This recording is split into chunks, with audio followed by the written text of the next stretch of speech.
The title of our play is about unseen shadow or taking credit for someone else's work. I-take advantage ni Chris yung friendship nila ni Sam na umabot sa punto na pati hard works ni Sam ay inagaw niya.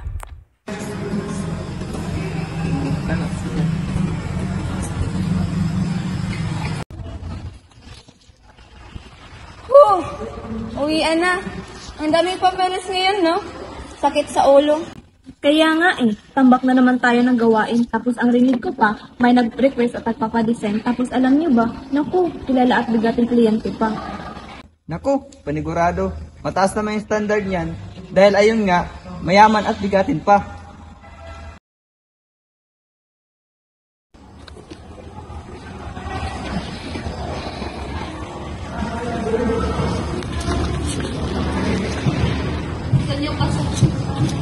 Salamat, Chris. Para kasi ito sa hiningin request ng bigating kliyente. Kaya sinipagan ko talagang gawin. Uy, Sam! Late na pala. Ako na bahala dyan. Umuwi ka na at magpahinga. Sigurado ka ba, Chris?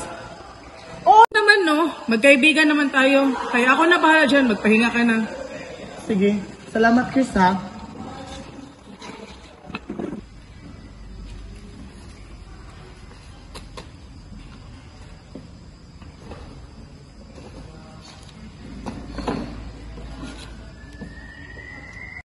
O Sam, uuwi ka na? Oo, Mark. Tara, sabay na tayo. Halatang pagod ka eh. Pagpahinga mo na yan, ang sipag mo kasi. Kinabukasan sa conference room ng kumpanya, nagpre-present si Natalie, ang manager ng team ng proyekto kay Mr. Thompson.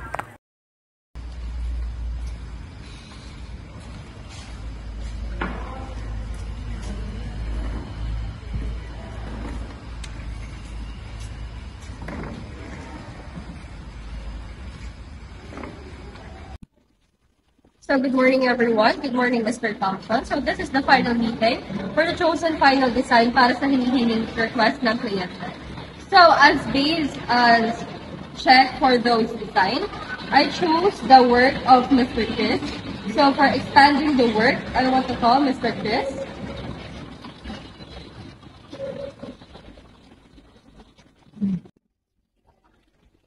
Kung makikita nyo, ganito ang gusto ng kliyente. Gusto niya two-story at gusto niya rin magkaroon ng terrace ang design na ito.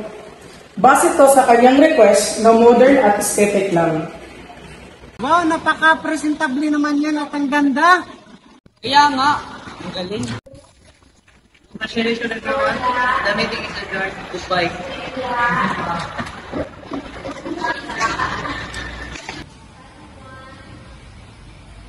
Pero ako ang kadalasan na gumawa ng trabaho.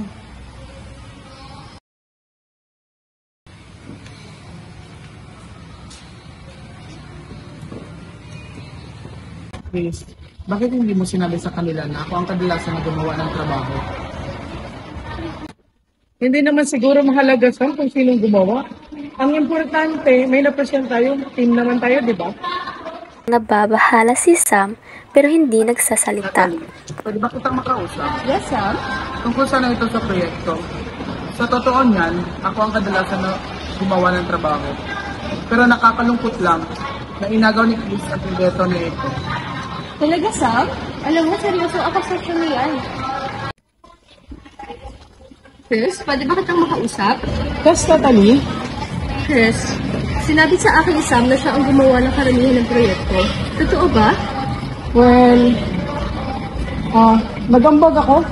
Pero Chris, hindi yun ang aking tinatanong.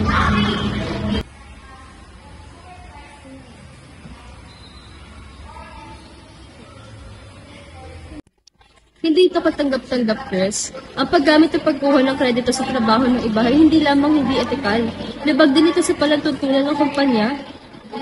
Pagkatapos pagsabihan ni Natalie si Chris, ay sinabi ni Natalie kay Mr. Thompson ang tungkol sa sitwasyon. Good morning, team. Napag-alaman ko na mayroong paglabag sa cruise ng kumpanya. Kaya gusto kong humingi ka ng tawad, Chris, sa nagawa mong kasalanan kay Sam. Dahil sa pangyayari ito, gagawa kami ng hakbang upang siguraduhin hindi na ito mangyayari pa sa susunod na panahon. Kaya gusto ko rin humingi ka ng tawad. Yes, sir. Pagkatapos magbigay ng public apology si Mr. Thompson, kasunod din ito ang paghingi ng tawad ni Chris kay Sam at sa lahat ng kanyang mga kasamahan sa trabaho. Naunahan lang talaga ako ng inggit at desperadong mapromote. Pasensya ka na ha. At lalong-lalo na sa iyo, Mr. Thompson. Sana ay mapatawad niyo ako. At pangakong hindi ko na to uulitin. Nakadama ng ginhawa at pagpapahalaga si Sam at mukha din namang nagsisisi si Chris. Taking credit for someone else's work is not only unethical but also goes against the values of the company and creates conflicts within the team. By exposing the truth and recognizing individuals with the appropriate credit, the importance of honesty and respect for each other's work becomes clear. Taking credits for someone else's work connects with the concept of utilitarianism because utilitarianism emphasizes the greatest overall happiness and well-being for the greatest number of people, and also utilitarianism encourages us to consider the consequences of our actions and make decisions that serve the greatest good rather than pursuing personal gain.